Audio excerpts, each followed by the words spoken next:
Bismillahirrahmanirrahim. Assalamualaikum warahmatullahi wabarakatuh. Alhamdulillah. Alhamdulillahi nahmaduhu wa nasta'inuhu wa nastahdihi wa na'udzu billahi min shururi anfusina wa min sayyiati a'malina. May yahdihillahu fala mudilla lahu wa may yudlil fala hadiya lahu. Asyhadu an la ilaha illallah wahdahu la syarika lahu wa asyhadu anna Muhammadan abduhu wa rasuluhu la nabiyya ba'dah. Allahumma fassalli wa sallim wa barik wa an'im ala sayyidina Muhammadin wa ala alihi wa ashabihi wa man sara ala nahjihi ila yaumiddin, amma ba'd. Ma'asyiral muslimin yang dimuliakan Allah Subhanahu wa taala.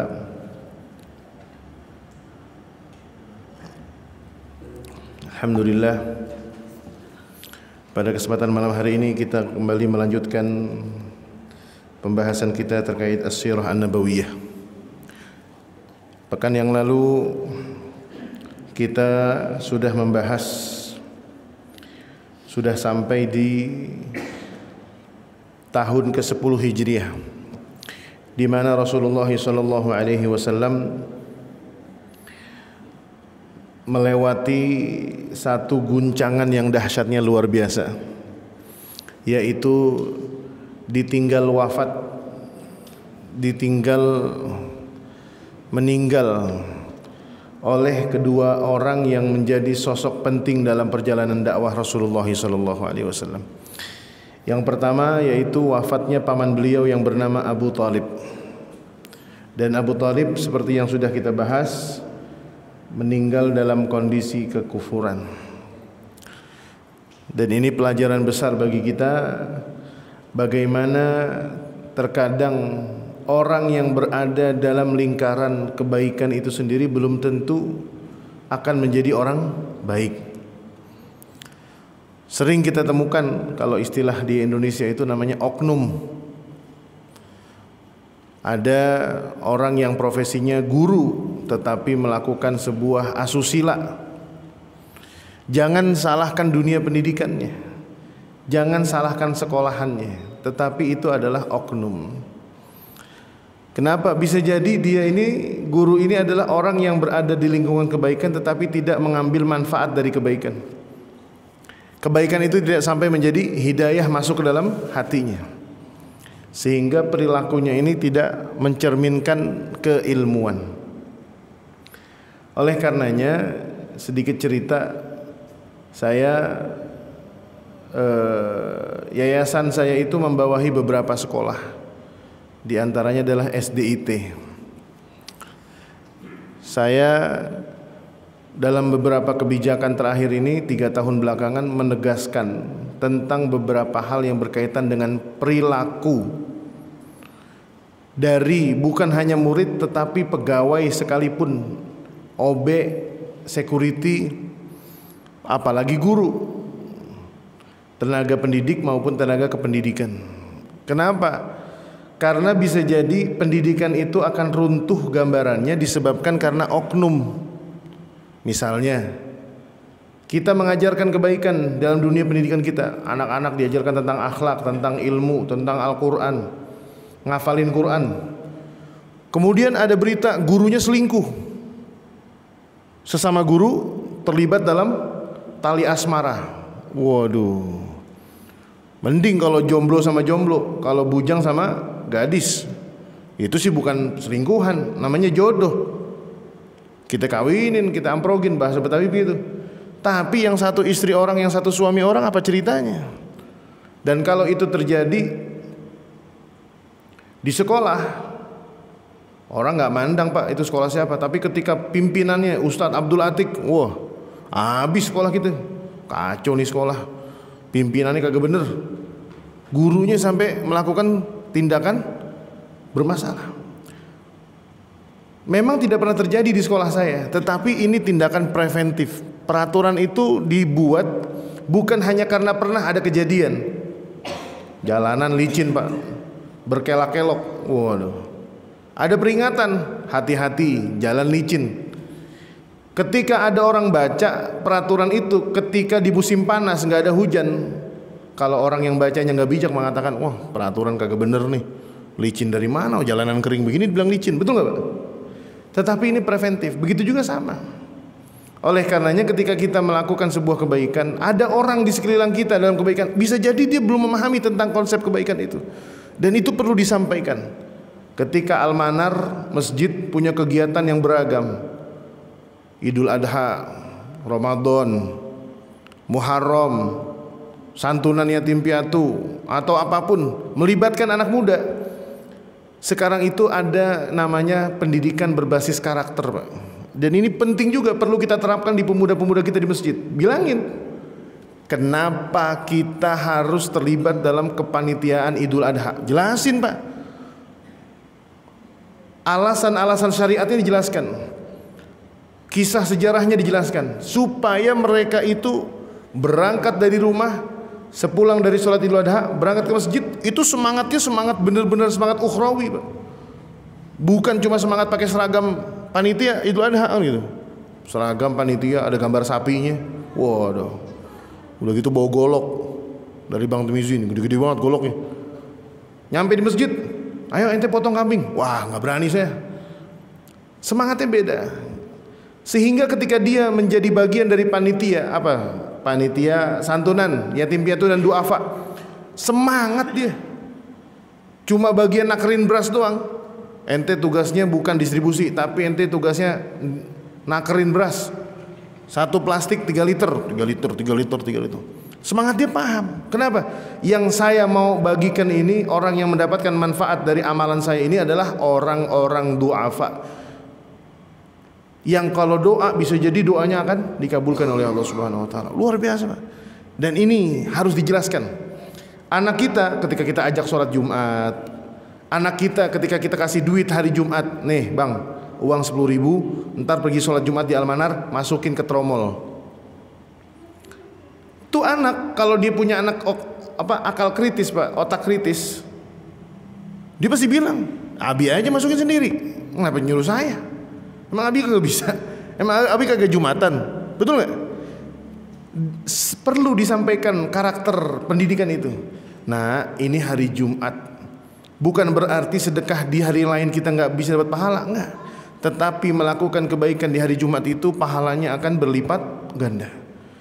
Abi pengen kamu melakukan kebiasaan ini dan kamu terus lakukan, meskipun suatu saat kelak nanti Abi sudah tidak ada di muka bumi ini. Masya Allah, itu membekasnya luar biasa Pak. Nah oleh karena itu kita jangan pernah lupa ketika kita menjadi orang yang berbuat kebaikan, ketika ingin menularkan kebaikan itu kita sampaikan.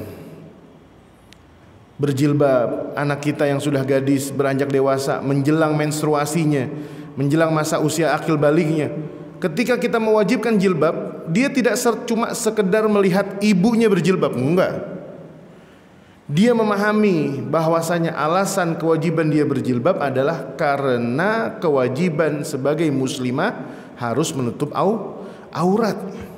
Dan jilbab itu tidak hanya menutup rambut kepala, tetapi berjilbab itu, berhijab itu adalah ketika tidak menunjukkan lekuk tubuhnya, tidak menunjukkan. Coba sekarang Pak, betapa banyak kaum muslimah Pak, jilbabnya sekedar nutup kepala doang, tetapi bajunya Masya Allah tabarakallah, atasnya surga, bawahnya atasnya udah benar surga, bawahnya Bapak lanjutin diri deh tuh. Anak-anak SMA kita, putri-putri kita SMA, Masya Allah udah rapi jilbabnya, seragamnya udah bener. Naik motor diboncengin bapaknya, dia nyemplak, tahu nyemplak Pak, boncengan, itu betis kemana-mana. Aurat bukan tuh? Aurat. Makanya salah satu di antara peraturan sekolah saya yang saya terapkan, ini sedikit cerita aja Pak, saya bukan yang ngiklanin, nggak mungkin juga ngiklanin, masa anak selipi kuliah Cilanda kan nggak mungkin Pak. Itu diwajibkan anak kelas 1 SD sampai kelas 3 SMP, karena saya punya SMP doang. Itu perempuan, gadis, putri, siswi-siswi harus menggunakan celana panjang,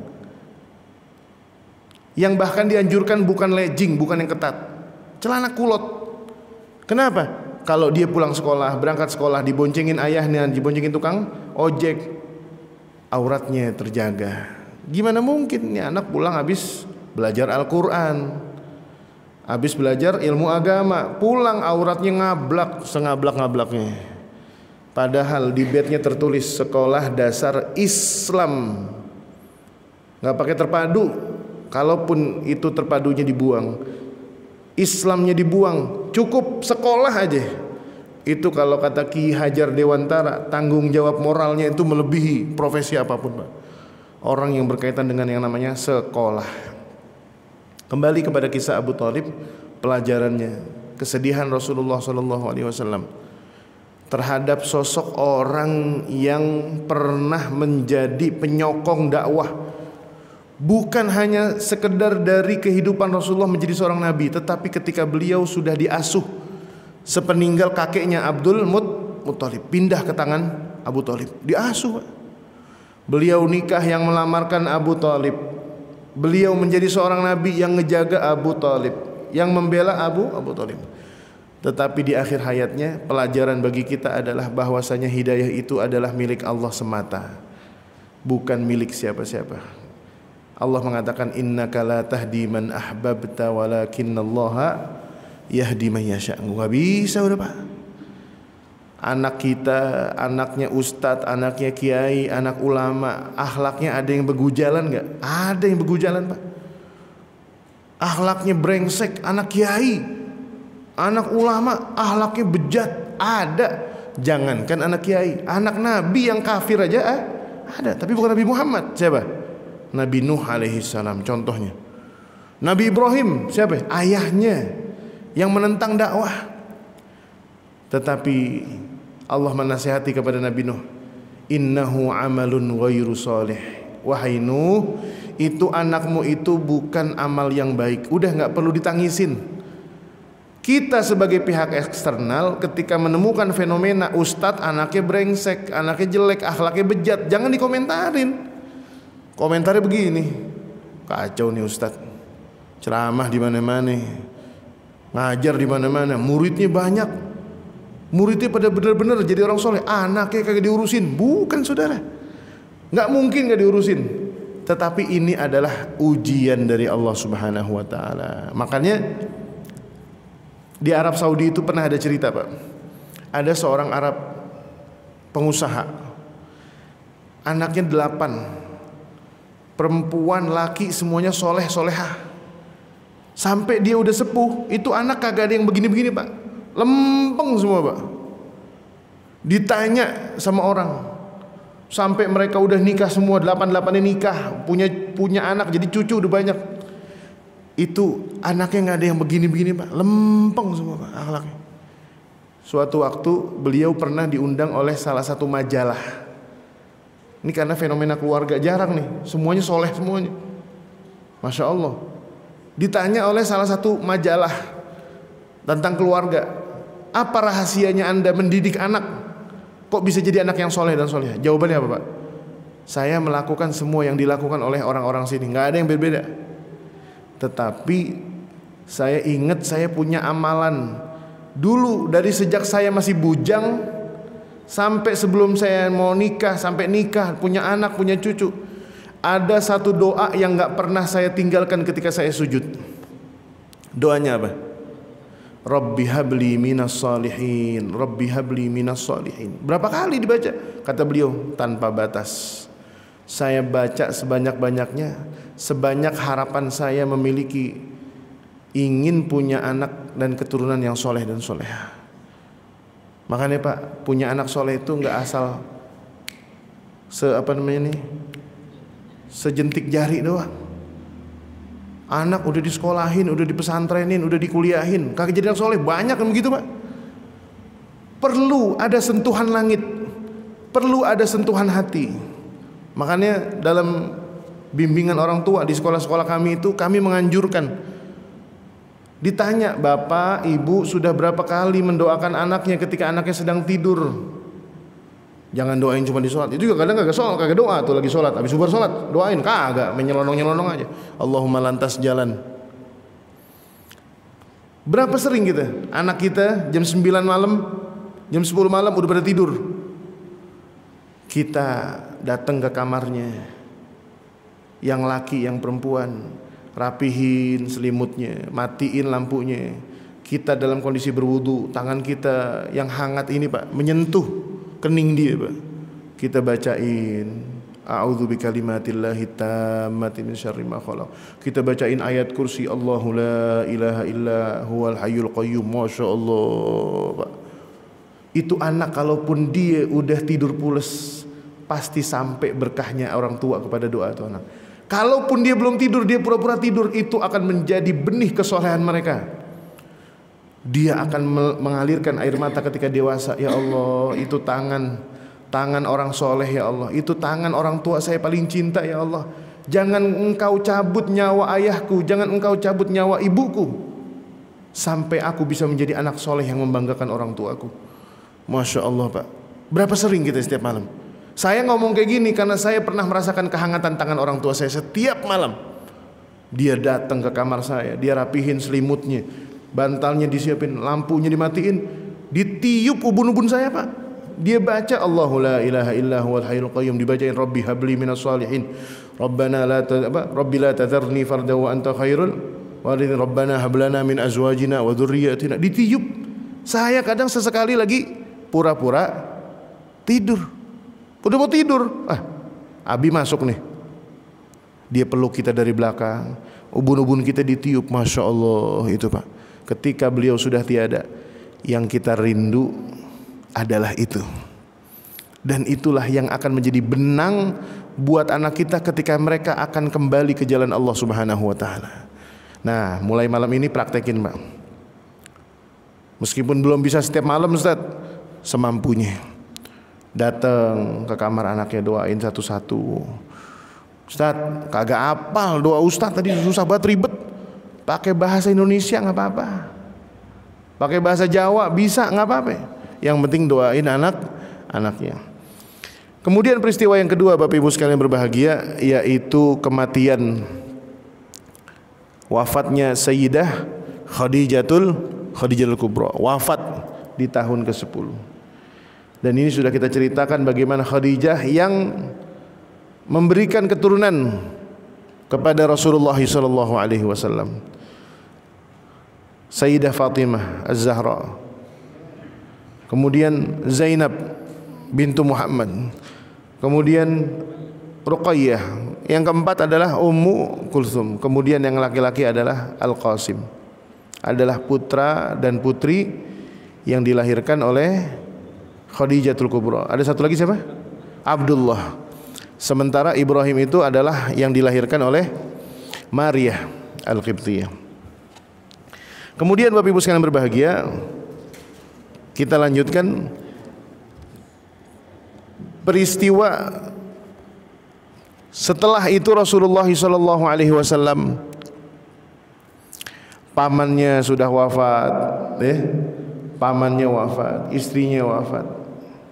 Kondisinya berubah. Orang-orang kafir yang tadinya nggak berani mendekati Rasulullah SAW semasa hidupnya Abu Talib dan Khadijah, sekarang udah mulai berani. Kemarin kita bahas Rasulullah itu diejek, lagi sholat diejek, jalan diejek, dihina.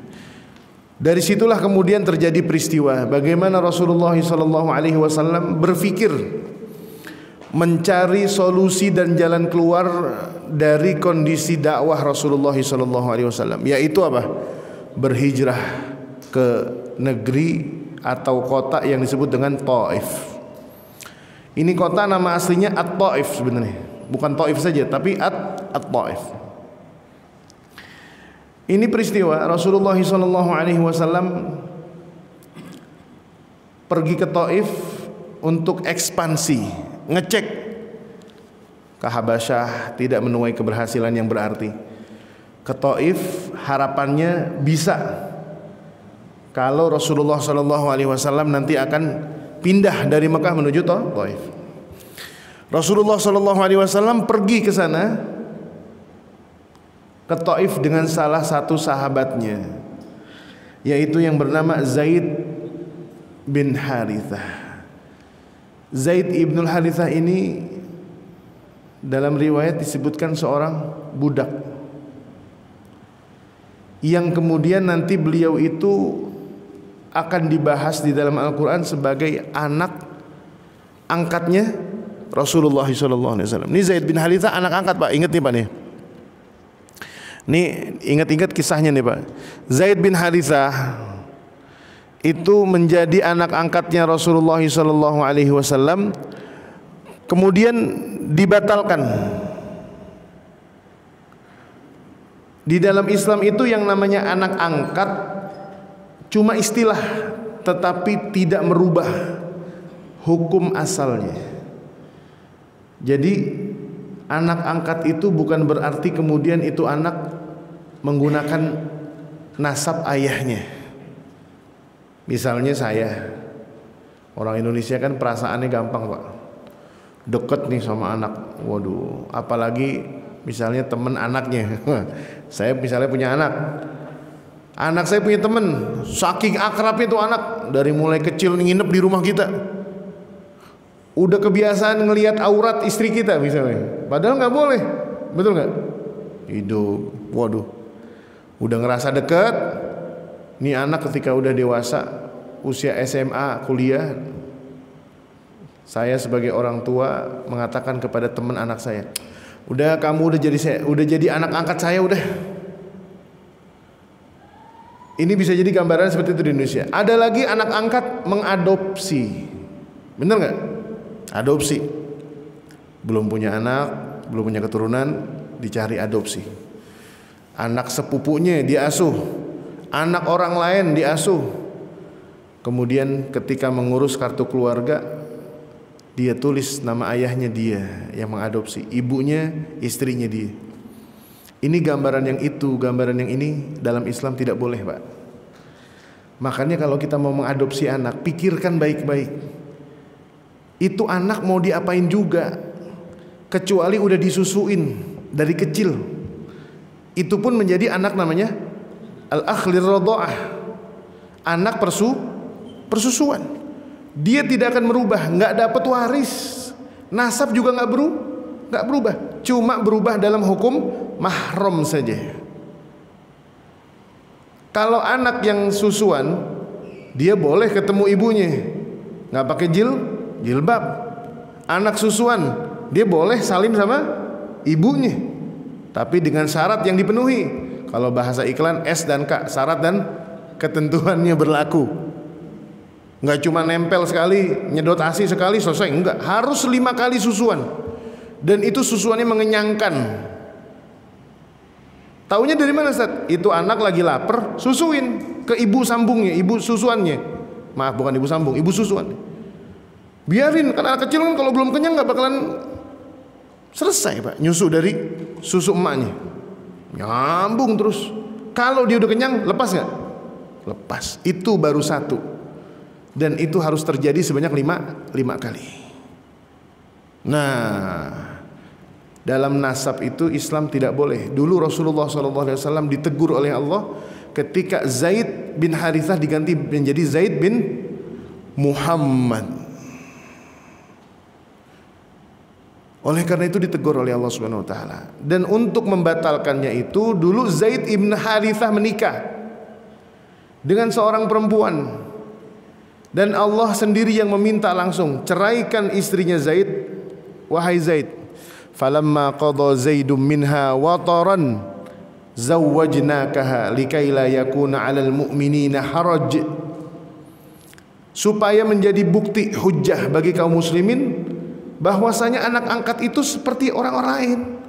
Ketika anak angkat kita nikah dengan perempuan, kemudian dia cerai dari istrinya, kita boleh menikah dengan istri anak angkat kita, itu boleh. Dan ini bukan masalah Pak. Ini yang harus dijelaskan. Oleh karenanya soal nasab itu tidak boleh. Ketika kita mengadopsi anak kita dirubah, ini nggak boleh Pak. Padahal ayahnya namanya Muhammad, kita namanya Abdullah, dirubah. Dan ini dalam hukum adopsi Indonesia cukup tidak teliti, saya lihat begitu. Kalau di luar negeri itu telitinya minta ampun Pak. Dan ketika anak asuh kita, anak adopsi kita tahu Ternyata ayahnya, ibunya yang selama ini mengasuh dia bukan ayah kandung dan ibu kandung. Sering jadi masalah. Kenapa? Karena dari awal nggak dikasih tahu. Betul nggak? Sering jadi masalah. Nah, oleh karenanya soal nasab ini menjadi kisah seorang sahabat Zaid bin Harithah. Sedikit saya singgung soal nasabnya anak hasil zina, Pak.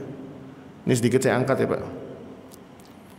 Kalau bahasa kita kan anak haram jadah.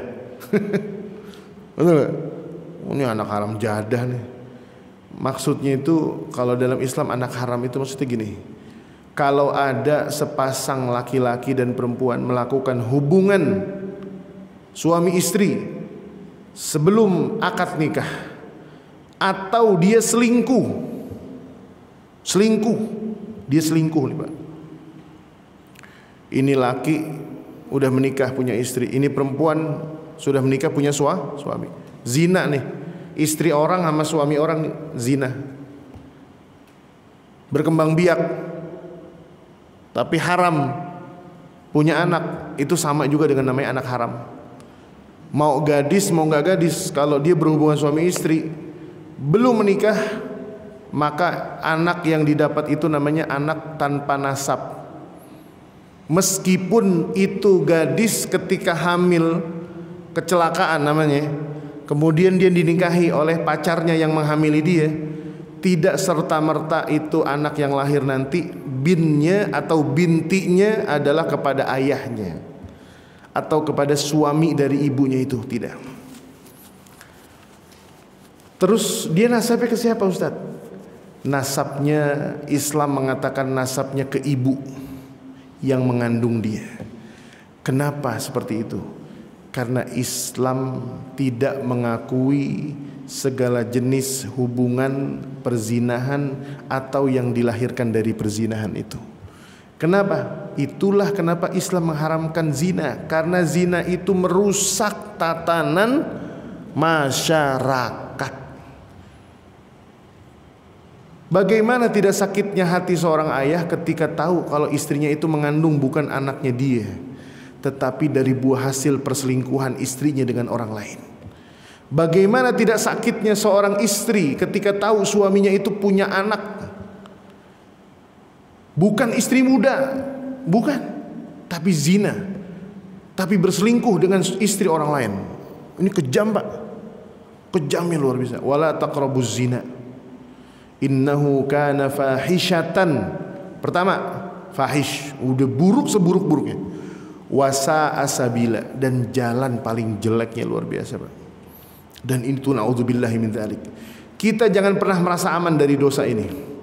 Minta sama Allah agar Allah hindari dari ujian dan dosa ini. Kita mungkin sekarang bilang, wah aman saya mah kagak, nggak bakalan zina, Ustaz, nggak bakalan zina. Ujian kita berbeda-beda.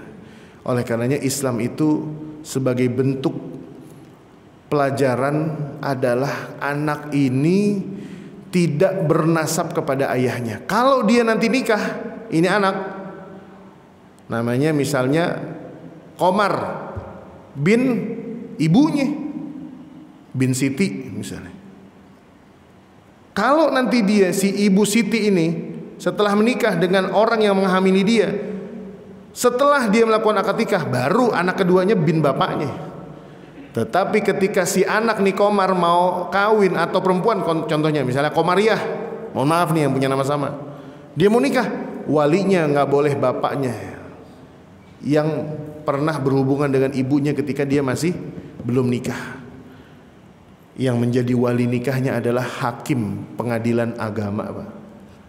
Penghulu nggak boleh, nggak boleh penghulu. Penghulu adalah muwakkal, diwakilkan. Harus siapa? Pengadilan agama, Pak. Itu repotnya, Pak. Makanya kalau kita bicara mau tatanan sosial yang bagus, Islam yang bagus. Bapak pergi ke Amerika sekarang, Pak. Corat marut, Pak. Narkoba, perzinahan, pembunuhan. Kenapa? Karena tidak menggunakan sistem sosial yang bisa menjaga ketenangan. Dalam surat Quraisy mengatakan alladzi at'amahum min ju' wa amanahum min khauf. Itu inginnya Islam tuh begitu. Kita masalah ekonomi selesai, masalah keamanan tidak ada masalah. Kayak orang lagi ngebahas tentang hukum kisos, membahas tentang potong tangan. Kalau dia berbicara dengan kacamata kebencian kepada Islam, pasti dia tolak tuh hukum kisos. Kejam banget Islam, ngebunuh aja pakai dipenggal palanya. Kejam banget Islam, nyolong aja potong tangan. Akhirnya keluarlah iklan, Islam nih agama yang kejam, fundamental, radikal, keras. Ini orang bicara dengan kacamata kebencian dan tidak mengalami. Coba pas giliran dia, keluarganya korban pembunuhan. Kalau ditanya sama TV, apa harapan Bapak dengan berlangsungnya pengadilan pembunuh anak Bapak? Jawabannya apa? Darah dibalas dengan darah. Bunuh dibalas dengan bunuh. Islam sebelum bicara soal itu, mau Bapak pelaku, mau Bapak korban, Islam sudah mengatakan, ya ayyuhalladzina amanu. Ya kan? Dalam ayat Qisas. Coba dengarkan tuh. Kutiba alaikumul qisasu fil qatla. Al-hurru bil hurri wal abdu bil abdi wal untha bil untha. Di akhirnya mengatakan apa? Walakum fil qisasi hayatun ya ulil albab. Di dalam hukum kisos itu ada kehidupan buat orang-orang yang berakal. Coba Bapak, orang lagi tinggi-tingginya emosi, set mau nusuk, mikir, wah kalau gue tusuk nih orang mati, dia mati, tapi gue juga bakalan mati. Dia mikir, di rumah masih ada istrinya, di rumah ada anaknya kecil-kecil. Belum lama kejadian Pak di rumah saya, dekat rumah, bukan di rumah, naudzubillah, di dekat lingkungan rumah saya, ada tukang dagang membunuh temannya Pak. Pedagang jualan gorengan, tukang gorengan ngebunuh temannya yang jualan kebab, dibunuh. Mungkin pernah dengar kemarin belum lama beritanya, itu mayat ditemukan di Kali Pesanggerahan. Waduh, sekitar 1 bulan 2 bulan yang lalu. Gara-garanya apa? Gara-garanya tuh tukang gorengan lagi tidur siang enak-enak, lagi mangkal, ngantuk dia, tidur di bawah pohon. Sama tukang kebab dikerjain, bangun tidur marah deh. Emosi sesaat dia ambil tuh pisau, ditusuk tuh temennya, tukang kebab, mati Pak.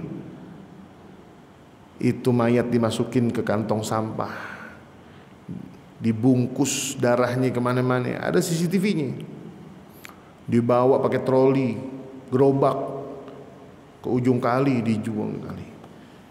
Kenapa Pak? Karena banyak orang-orang yang kehilangan akal tuh karena nggak punya ilmu. Nah ini kembali kepada Zaid bin Harithah.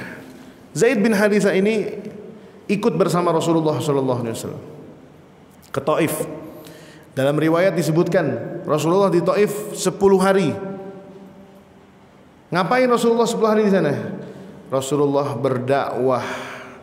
Tidak ada satu kabilah pun, tidak ada satu tokoh pun yang berada di Taif kecuali Rasulullah SAW menawarkan Islam, memperkenalkan ajaran, memperkenalkan risalah yang Allah turunkan kepada Rasulullah SAW. Satu-satu Pak. Sya'ban, Syi'ban, qabilatan, ra'san.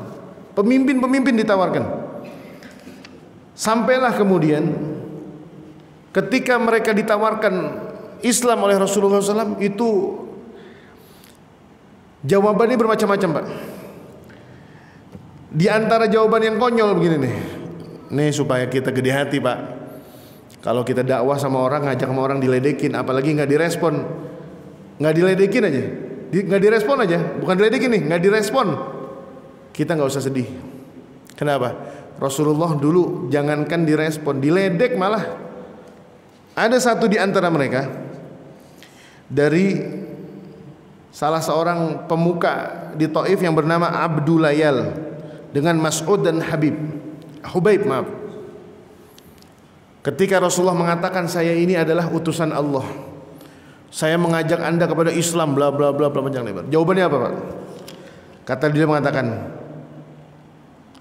kalau ente beneran nabi nih, kalau ente beneran nabi, gue pergi sekarang ke Mekah, gue sobek-sobekin tuh kiswah Ka'bah tuh. Ngeledek Pak, meledek. Apa kata dia? Kalau ente beneran nabi nih, tuh kiswah Ka'bah saya gunting-guntingin. Ada lagi yang mengatakan, emang kagak ada orang lain apa yang ngangkat apa? Emang kagak ada orang lain apa yang diangkat jadi nabi? Emang ente jadi nabi? Diledek. Bahasa kita tuh, ini mohon maaf nih Pak, kadang kita itu ketika melakukan kebaikan tuh sering dianggap remeh oleh benar nggak begitu? Tantangan saya nih ya, tantangan saya pribadi nih Pak. Dulu saya merasakan ketika sekitar 10 tahun yang lalu, 15 tahun yang lalu Pak, itu pernah saya menggantikan orang tua saya menjadi imam. Abi saya nggak bisa jadi imam taraweh, saya disuruh jadi imam taraweh. Nelpon, dulu kan belum ada handphone, orang tua saya nelpon ke masjid, ini mohon maaf saya nggak bisa jadi imam ntar anak saya. Saya paham orang tua saya nggak enak badan, kemudian yang kedua memanfaatkan kondisi, ini sekalian nih biar anaknya latihan jadi imam. Ketika jadi imam Pak, Masya Allah, pulang imamin itu orang pengurus masjid ngomong kayak gini, nih Ustadz Syarifuddin nyuruh anak kecil sih jadi imam nih, jadi kagak bener bacaannya. Padahal bacaan saya bukan menurut saya doang Pak, mengatakan udah lempeng-lempeng aja. Cuma kadang orang lihat umur, dibully, sering begitu Pak. Rasulullah dibully Pak. Kenapa? Karena tidak mengenal Rasulullah SAW. Kemudian yang ketiga nih, ya udah ngomong aja dah, terserah ente dah, ngomong apa sampai busa saya nggak bakal percaya. Luar biasa Pak, Nabi dicap begitu Pak. Sampai kemudian ketika Rasulullah SAW meninggalkan mereka nih, Abdullah, Mas'ud, Hubaib, Rasulullah meninggalkan kata-kata begini. Ya kalau bahasa kita, Bang, kalau emang jadi tadi tuh apa yang mau dikerjain, kalau udah dikerjain bilang saya. Maksudnya apa? Kalau emang ntar ternyata terbukti saya seorang Rasul, jangan lupa itu ucapannya dikerjain. Itu Pak. Makanya Rasulullah itu sudah mendapatkan hinaan dari dulu Pak. Nggak ada yang percaya. Masalahnya apa? Yang dibawa ini suatu hal yang gaib. Dan alhamdulillah kita dapat hidayah. Coba kalau zaman sekarang Pak nih, Musadek, tahu Musadek? Saya Musadek, pelatih badminton, ngaku menjadi nabi. Ada yang ikut nggak? Ada yang percaya nggak? Ada. Sepinter-pinternya umat zaman sekarang itu ada yang ngaku nabi palsu aja masih ada yang percaya Pak. Nauzubillah min dzalik. Ini kita masih tetap beriman kepada Rasulullah, la ilaha illallah Muhammadur Rasulullah. Udah bagus, iman kita dijaga. Kita nggak termasuk orang yang terombang-ambing imannya. Sampai kemudian Rasulullah SAW ketika mau meninggalkan satu perkampungan, itu orang bertiga tadi, Abdullah, Mas'ud, Hubaib, dan beberapa tokoh Taif itu ngumpulin warga kampung Pak. Di sini nih peristiwa nih yang kita pernah dengar. Rasulullah itu disambitin oleh Bani Thaqif, disambitin Pak. Orang sampai bikin 2 sof, 2 barisan, 1 barisan, 2 barisan, dibekelin batu sama pemuka-pemuka masyarakatnya Pak. Nih siapin batu, sambitin nih orang. Ada yang bilang gila, ada yang bilang macam-macam. Sampai kemudian Rasulullah kakinya berdarah-darah, dan sahabat Zaid bin Harithah yang saat itu melindungi Rasulullah SAW dengan badannya, tangannya dibuka, pala beliau berdarah, muka beliau berdarah, batu Pak. Kita pernah mempertahankan Islam kita sampai gitu Pak, memperjuangkan Islam, dakwah kita sampai begitu. Kita cuma rajin aktif ngaji doang, diomongin sama tetangga, besok keciut kita. Kita ngajak anak muda ngisi pengajian, ciut. Masya Allah Pak, saya pernah cerita belum tuh? Saya di rumah hari Jumat tuh ada khusus pengajian anak-anak muda Pak, yang dulu saya pernah adain. Pengajian pemuda-pemudi masjid itu sampai sekarang tuh pengajian kagak lanjut, nggak ada yang ngaji. Sisa ada 5 butir doang Pak, 5 butir anak muda, 5 butir. Ini yang istiqomah ngaji Quran Pak. Macam-macam, ada yang bacaan Qurannya masih berantakan, ada yang bacaan Qurannya bagus, bahkan ada yang udah hafal 7 juz Al-Quran. Nih dari 5 orang, anak Jakarta, kagak mondok, kuliah di Jakarta, tapi bisa ngafal Quran 7 juz. Mohon maaf nih Pak, sekedar cerita aja Pak. Itu ketika awal merintis di masjid, saya pindahin ke rumah, itu orang ada aja komentarnya Pak, bilang apa? Ustaz Atik nih pengen nyari popularitas, tenar, pengen nyari murid banyak-banyakan. Enggak Pak. Sampai suatu waktu ketika saya ditegur sama salah seorang, ada omongan gitu, saya bilang gini aja Ustaz, mulai minggu depan tuh anak-anak saya suruh ke rumah Ustaz aja dah. Ini Ustaz Pak, mungkin merasa tidak tenang lihat ada Ustaz model kayak saya. Kan tukang somai saingannya apa Pak? Tukang somai. Ada tukang somai saingan sama tukang es kelapa? Oh enggak. Es kelapa kalau ketemu tukang somai akrab. Tukang es kelapa nanya, "Bang, mau kemana mangkal?" "SMA." "Ayo ikut," kata tukang es kelapa. Ya kan orang makan somai pedes, minumnya apa? Es kelapa. Mestinya kita ustadz itu berpandangan seperti itu. Dakwah di masyarakat itu jangan pernah nganggap ada orang saingan, enggak. Ketika ada ustadz yang lain mungkin lebih diminati, ada ustadz yang lain mungkin lebih dekat dengan anak muda, jangan kemudian kita mengatakan, "Wah, tuh tukang somai kurang ajar, dagang situ." Jangan. Anggaplah itu tukang es kelapa. Udah deh, dia lagi minum es kelapa. Besok kalau dia ngaji fikih sama saya, begitu Pak. Anak muda susahnya minta ampun Pak, diajak ngaji luar biasa. Cuma 5 butir ngaji, bayangin aja. Tapi giliran ada kepanitiaan itu ada hak. Tebak berapa orang anak muda yang datang? Hah? Sampai kaos panitia nggak cukup, udah bikin 30 kaos panitia. Anak muda protes pakai merengut lagi. Wah kagak bener Darussalam nih. Nah seragam kagak cukup. Saya kalau lagi mengevaluasi saya tanya, itu yang protes ikut ngaji nggak? Kagak, yaudah biarin aja udah. Ngapain? Hidup di masjid pas lagi lempengan? Itu ada doang. Nyari kaki sapi, nyari kulit kambing, nyari daging biar dapat banyakan dikit. Ya aduh, ini permasalahan kita. Kemudian akhirnya apa? Kembali kepada kisah tadi. Rasulullah SAW disambitin Pak, disambitin. Zaid bin Harithah belepotan, mukanya berdarah sampai rusak wajahnya. Rasulullah SAW kemudian setelah terbebas dari kejaran orang-orang yang tadi ngelemparin batu, beliau beristirahat di satu kebun milik tokoh Taif yang bernama Utbah wa Syaibah. Utbah dan Syaibah. Ini 2 orang anaknya Rabi'ah. Rabi'ah ini kalau di Arab nama anak laki-laki Pak. Rabi'ah. Di antara nama laki-laki di Arab itu adalah Hani, itu laki-laki. Terus nama lagi yang laki-laki di Arab itu adalah Maisarah, itu laki-laki. Kalau di Indonesia jadi nama perempuan.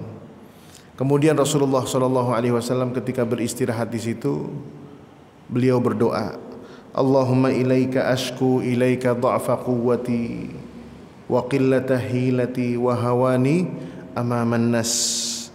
Allahumma ya arhamar rahimin anta rabbul mustad'afin wa anta rabbi ila man takiluni ila ba'idin yatajahhamuni am ila aduwin mallaktahu amri illam yakun bika ghadabun alayya fala ubali ghaira anna afiyataka huwa awsa'u li a'udzu binuri wajhika alladhi ashraqat lahu adh-dhulumatu wa saluha alayhi amru ad-dunya wal akhirah an yahilla alayya ghadabuk aw an yanzila bi sakhatuk lakal utba hatta tarda wala haula wala quwata illa bik. Ringkasan ayat ini, ringkasan doa ini seakan-akan mengatakan begini, ya Allah, kalau bukan karena Engkau murka, kalau aku meninggalkan perkara dakwah ini aku nggak akan lakukan. Bahasa itu. Kalau aku nggak ingat marahnya Allah kepada saya kalau saya tinggalkan perkara dakwah ini, saya nggak akan pernah merasakan beratnya ini. Ketika Rasulullah berdoa kayak gitu, kedengeran Pak oleh pemilik kebun yang bernama Utsbah dan Syaibah. Nah, ini apa kejadiannya? Setelah itu nanti akan ada satu pelajaran kisah jalan hidup seorang laki-laki anak muda yang bernama Addas. Siapakah Addas itu? Bagaimana kehidupannya? Bagaimana pertemuannya dengan Rasulullah? Insya Allah kita akan bahas di pertemuan yang akan datang, ketika Rasulullah SAW beristirahat di kebunnya Utsbah, dan kemudian Utsbah memerintahkan kepada pembantunya untuk memetikan anggur. Sampai sekarang Taif itu menjadi salah satu kota yang paling subur, Pak. Mekah itu gersangnya minta ampun, nggak ada pohon-pohonan yang numbuh anggur, kagak ada. Tetapi di Taif itu ada kol ada, kentang ada, apalagi sawi ada, delima paling enak, delimanya Taif, mawar paling banyak. Tetapi saat itu Rasulullah SAW dibawakan sepetik, sekuntum, bukan bunga ya, sepetikan anggur, setangkai anggur, masya Allah. Itu kemudian diberikan kepada Rasulullah SAW atas perintah pemilik kebun, yang dilakukan oleh siapa? Oleh seorang pemuda yang bernama Addas. Insya Allah kita akan bahas di pertemuan yang akan datang bagaimana ternyata di balik ganasnya perilaku warga Taif dari Bani Thaqif itu, Allah berikan satu hasil hiburan kepada Rasulullah SAW dalam dakwahnya di kota Taif tersebut. Mudah-mudahan Allah Subhanahu Wa Taala pertemukan kita di minggu yang akan datang dalam kondisi sehat walafiat, sempurna iman dan Islam kita, dan kita doakan selalu saudara-saudara kita yang ada di Cianjur. Saya mestinya nih Pak, malam ini saya udah innalillahi wa inna ilaihi rajiun Pak. Mungkin Pak Zahari lagi takziah ke rumah saya. Saya jam 12 masih di Cianjur. Habis selesai ngisi acara di Cianjur itu hari Senin. Yang punya acara ngomong gini sama saya, Ustadz, istirahat aja dulu, pulang entar jam 3, jam 4 enak, sore-sore. Kita ngelihat tuh kolam renang enak banget tuh, masya Allah. Iya bener juga nih. Kita tanya rombongan gimana? Kata rombongan terserah Ustadz dah. Saya bilang jangan dah, saya ntar sore ada pengajian, maghrib ada pengajian fikih. Kata supir, gimana Ustaz? Pulang deh. Pulang. Kapan? Tunggu azan zuhur, sholat kita jalan. Pulang Pak. Masya Allah. Nyampe di Cimory, itu mobil kayak odong-odong. Masya Allah, goyang. Gempa, orang pada keluar semua, mobil pada berhenti. Saya telepon tuh Pak Wardi namanya, yang saya nginep tempat beliau, nggak bisa dihubungi. Jam 2 saya nyampe Jakarta, baru nyambung. Ustadz, alhamdulillah Ustadz tuh pulang. Kenapa? Retak semuanya sini. Allahu Akbar. Kalau saya kemarin masih di Cianjur nih, Almanar cuma dapat berita dukanya doang, Ustadz Atik meninggal. Alhamdulillah Allah masih kasih umur panjang. Kita doakan, bahkan saya sarankan kalau bisa DKM Almanar mengadakan aksi donasi mungkin di hari Jumat khusus untuk Cianjur, karena saya dapat informasi kebetulan yayasan saya juga menggalakkan dana. Itu cukup parah Pak. Sampai tadi zuhur, tadi ini hari apa nih? Rebo ya. Sampai tadi zuhur teman saya yang di Cianjur itu masih ngasih informasi gempa lagi Ustaz. Jadi dari mulai hari Senin sampai sekarang itu sudah terjadi 80 kali gempa. 80 kali gempa. Orang sleepy kalau digempa sekali aja udah goyang, puyeng gitu. Ini gempa. Wallahu a'lam bishawab. Kita bertobat pada Allah Subhanahu wa taala atas segala dosa kita. Jangan lupa doakan, bantu saudara-saudara kita di Cianjur. Mudah-mudahan mereka bisa segera pulih dari musibahnya. Karena yang bermasalah itu setelah musibah adalah kembali setelah musibah itu, Pak. Rumah, dagangan, sekolah itu membutuhkan banyak dukungan dari kita. Mudah-mudahan Almanar bisa mengambil bagian untuk bisa berdonasi untuk membantu saudara-saudara kita di Cianjur. Wallahu a'lam bishawab. Wassalamualaikum warahmatullahi wabarakatuh.